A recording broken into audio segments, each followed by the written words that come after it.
faithfully sharing value, interpreting great books from around the world. Hello, this is Sally with the Book Show. Today we're diving into the book Water Creation, subtitled Israel's Path to Water Management. Israel is a small country in the West Asia Palestine region with a total area of 25,000 square kilometers, about a quarter the size of China's Zhejiang province, and nearly half of it is desert. By common sense, you'd think this small desert country would be short on water. But today, Israel is a water superpower, exporting surplus water to neighbors and even using it for diplomacy. So how on earth did Israel pull this off? And that's the tale Water Creation sets out to tell. The author is Seth Siegel, an American writer who often publishes in outlets like the New York Times, the Wall Street Journal, and the Los Angeles Times. Meanwhile, Siegel is also a member of the Council on Foreign Relations. To write Water Creation, Siegel made several trips to Israel, interviewing over 200 people, including government officials, water regulators, water company executives, professors, engineers, and business folks. Ultimately, Siegel delivers this book as the most thorough and organized look at Israel's water governance yet. But before we get into the nitty-gritty, let's see why managing water is so vital for Israel. That takes us back to Israel's founding. Israel is the world's only nation-state with Jews as the main ethnic group.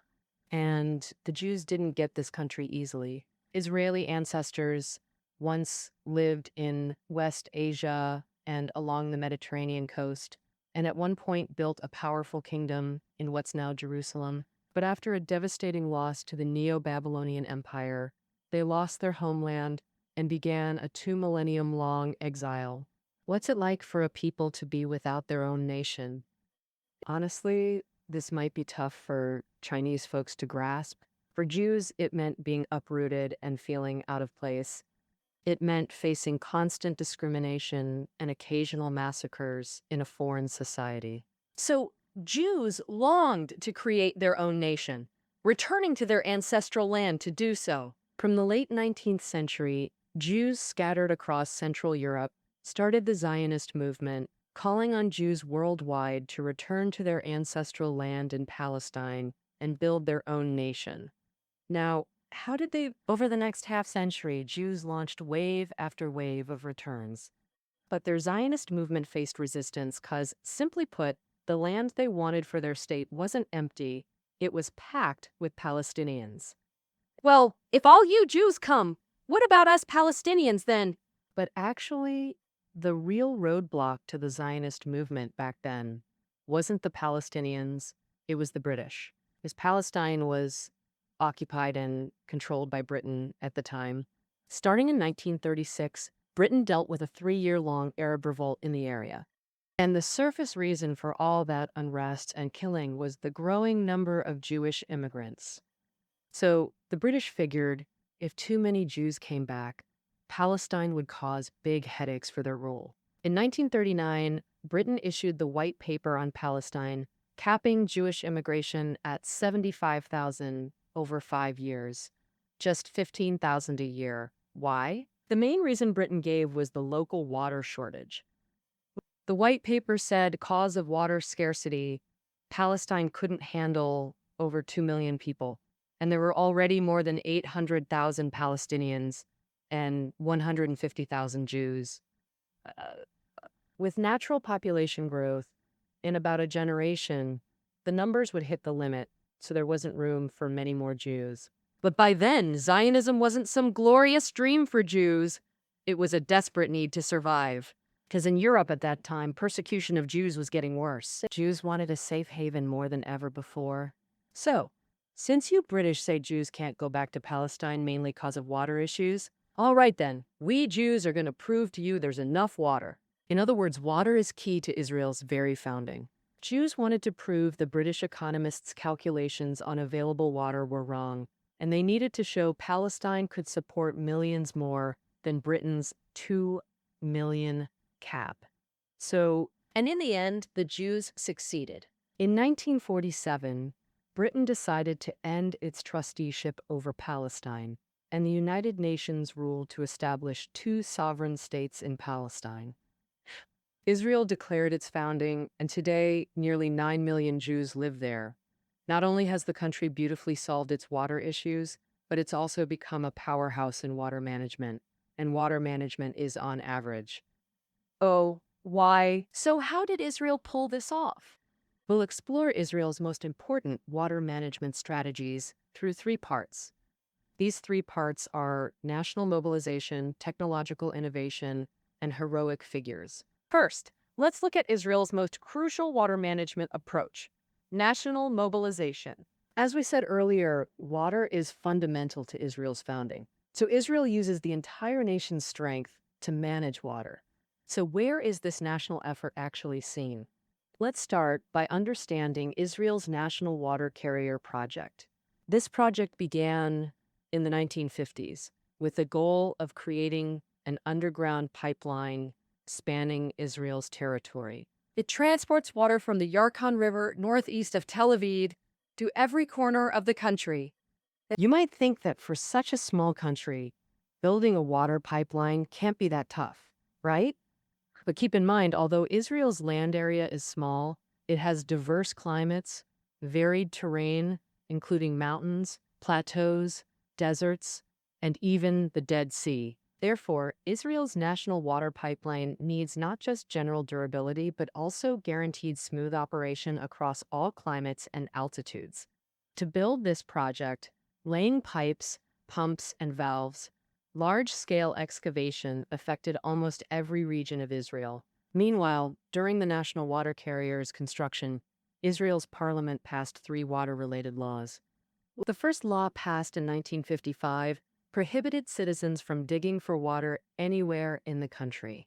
The second water law, passed that same year, banned citizens from any water distribution and mandated strict government control of household or business water usage through meters. The third law in 1957 stated that the government owns and controls all water in rivers, lakes, and seas, manages rainwater, and even claims ownership of wastewater from Israeli households. Building on these three laws, in 1959, Israel passed the Water Law, declaring all water resources as public property under state control. The law also regulates the entire water management cycle, where water comes from, how much is produced, who receives it, and how it's sold. Let's understand how strictly water is controlled in Israel through an example. Say you're an Israeli, and it starts raining one day.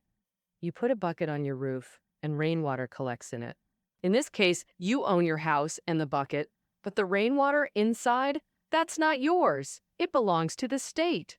If you don't have permission to collect this rainwater and keep it for yourself, you're technically violating the water law. Beyond this, the Israeli government uses various methods to deeply ingrain water conservation in the national consciousness. Israel starts water conservation education in early childhood. Kindergartens teach water-saving nursery rhymes, and elementary schools have dedicated courses. Children learn how to save water in daily life. For instance, shorten showers, turn off faucets while soaping or brushing teeth, and only turn water on when rinsing. Beyond education, the government also employs mandatory measures. For example, every faucet must have flow restrictors, and every toilet must be dual flush. In fact, Israel was the world's first country to mandate dual flush toilets. In water development and management, Israel adopted centralized state control, widely seen by Israelis as key to their water success. All right, that covers national mobilization for now. Next, let's explore the second key aspect of Israel's water management: technological innovation. To secure sufficient water and optimize its use, Israeli scientists have achieved remarkable feats over decades, extracting natural water from aquifers, wells, rivers, and lakes, then purifying it for consumption. They've developed seeds that thrive in saltwater, enabling farmers to irrigate crops directly with seawater. So they've even boosted rainfall through cloud seeding and more. Now, let's focus on one representative technology to understand the broader picture: wastewater. Wastewater management covers everything from sinks, showers, bathtubs, or toilets, plus rainwater flowing into city storm drains. Modern nations all treat their wastewater. The process usually starts with pretreatment. Water flows through screens to remove larger debris and trash. Then primary treatment. Sewage enters large tanks where heavier solids settle by gravity and get removed. Next, secondary treatment, adding beneficial bacteria and oxygen so they consume organic matter before settling. After secondary treatment, wastewater often still contains viruses and toxins.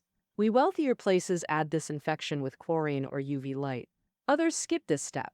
This treated water usually gets dumped into rivers or oceans. Nobody thinks to reuse it. So, how did Israel handle wastewater? Initially, Israel dumped untreated sewage into the Mediterranean, pretty unecological by today's standards. But back in the 1940s to 50s, this was totally normal practice. By the 1950s, Israel knew this polluted the environment. They collected wastewater from 7 cities around Greater Tel Aviv and piped it 8 miles south to Shafton for secondary treatment.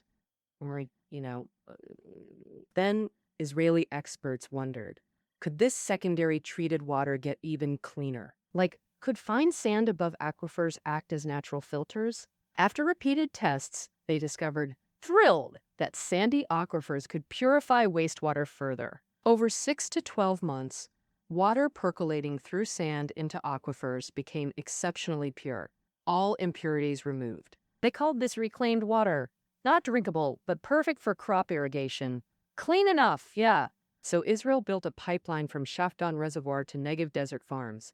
At first, farmers resisted. Isn't this just sewage filtered through sand? But they soon realized reclaimed water worked just as well as pure water in the fields. Not only that, but reclaimed water is rich in nitrogen, saving them fertilizer costs. Most importantly, reclaimed water is way cheaper than pure water.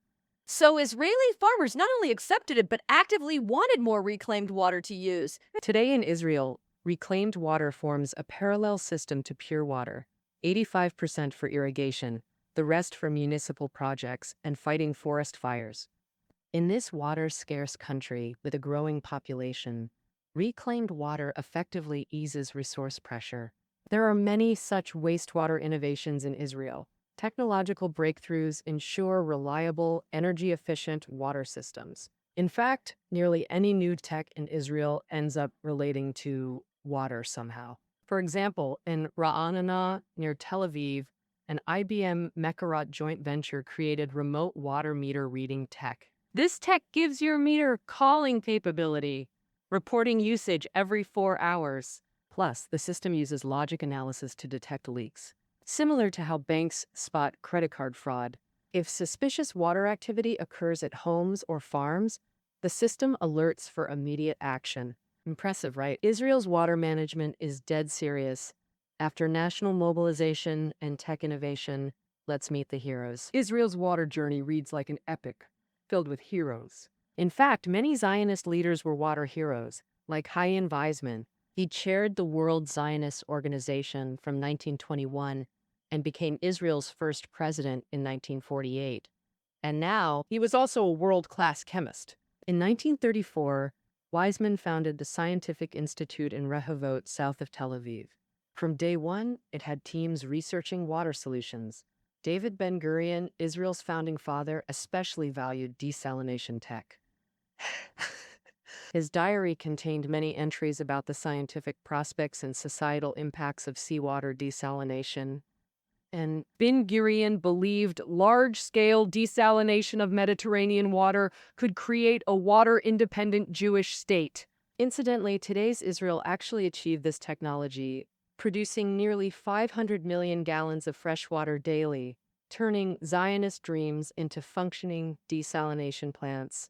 Israelis struggled for half a century to make it happen. But if ranking Israel's water heroes, those founding fathers take a back seat to one man. If he's second, no one dares be first. That man is Simcha Blas. Blas was a water engineer from Poland. In the 1930s, as Jews flooded into Palestine, their drinking water became critical.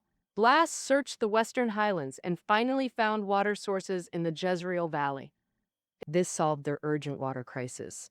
After Britain's 1939 White Paper restricted Jewish immigration, Zionist leaders asked Blas to create a dream water plan to challenge these limits.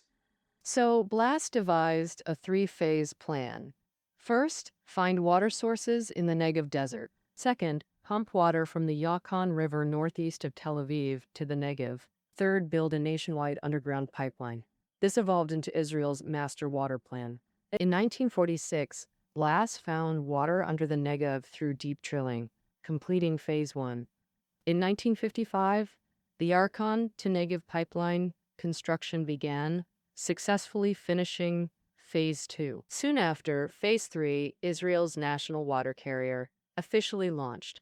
But just then, Blas was sidelined. As construction started, Israel's government fragmented tasks, handing control to a company, leaving Blas only a supervisory figurehead role.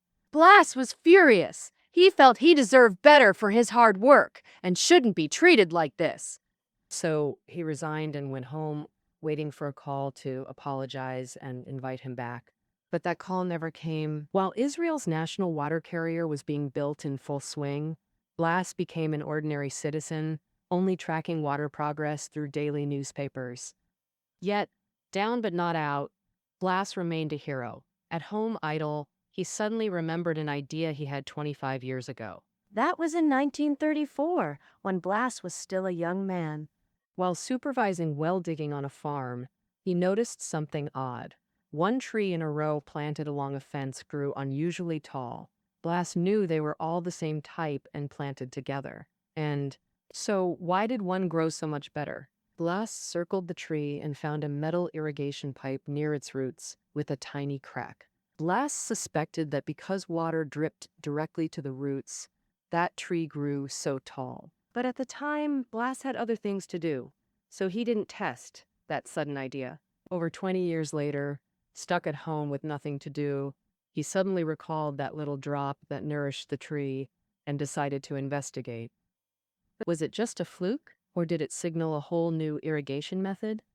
So in 1959, Blas started extensive experiments and finally invented drip irrigation. Drip as in water dripping, irrigation as in watering. For thousands of years before this, most farming worldwide used flood irrigation. Flood irrigation means filling fields with water or digging trenches around crops and filling them. This method is very wasteful. Over half the water evaporates or drains away before plants absorb it. Later came sprinkler irrigation, spraying water on plants, but it's not very water efficient either, wasting about a third. Just look at sprinklers on lawns. You'll see much water ends up on sidewalks.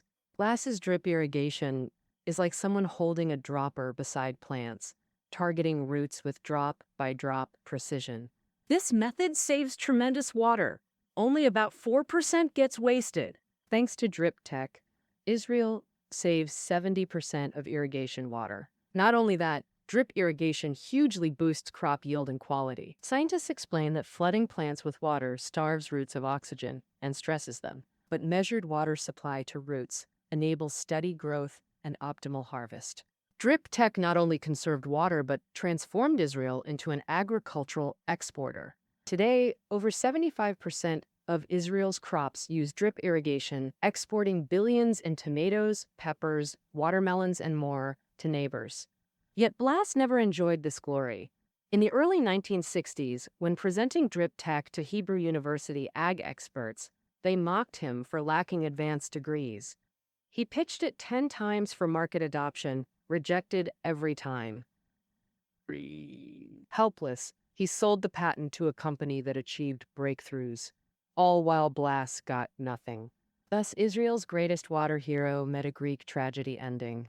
Seth Siegel, author of Water Creation, fumes about this.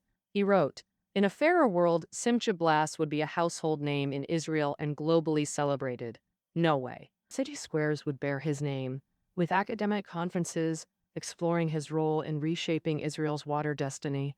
Though history nearly forgot him, Blas remains the core figure who revolutionized Israel's water management and global agriculture." All right, that concludes our hero stories, and we've covered most of water creation. Finally, let's hear a little story related to China. Today, Israel has truly become a water superpower. It not only secures water for its own citizens, but also provides large supplies to neighbors like Jordan and exports billions of dollars worth of water-intensive crops annually. Moreover, Israel's water management has given this small Middle Eastern nation a powerful diplomatic asset. In the 1990s, when China and Israel were preparing to establish diplomatic relations, China proposed that Israel send a water expert to Beijing, while China sent a tourism expert to Israel. Israel's chief scientist at the Ministry of Agriculture, Shaham, thus came to China as a water expert. Before coming to China, Shaham was a bit nervous, worried that Chinese people might be hostile towards him. But to his surprise, everyone treated him exceptionally well. Almost every Chinese person told him, "Jews are so smart," and several even asked if he was related to Einstein. Um, in May 2013, Israeli Prime Minister Netanyahu came to Beijing and met with Chinese Premier Li Keqiang. Netanyahu proposed selecting a small city in China for Israel to rebuild its water infrastructure. If successful, it could be expanded to other Chinese cities in the future. Li Keqiang immediately asked a government minister to help select a small city with about 1 million people. Many in the Israeli delegation laughed at that moment. Netanyahu explained, "Mr. Premier, in all of Israel, we don't have a single city with 1 million people." In 2014, Shogwang in Shandong became the first pilot city with 15 to 20 Israeli water technology companies participating in the Sino-Israel Model Water City project. And all right, that concludes our interpretation of water creation, Israel's path to water management. The book notes are below the audio. We'll see you tomorrow.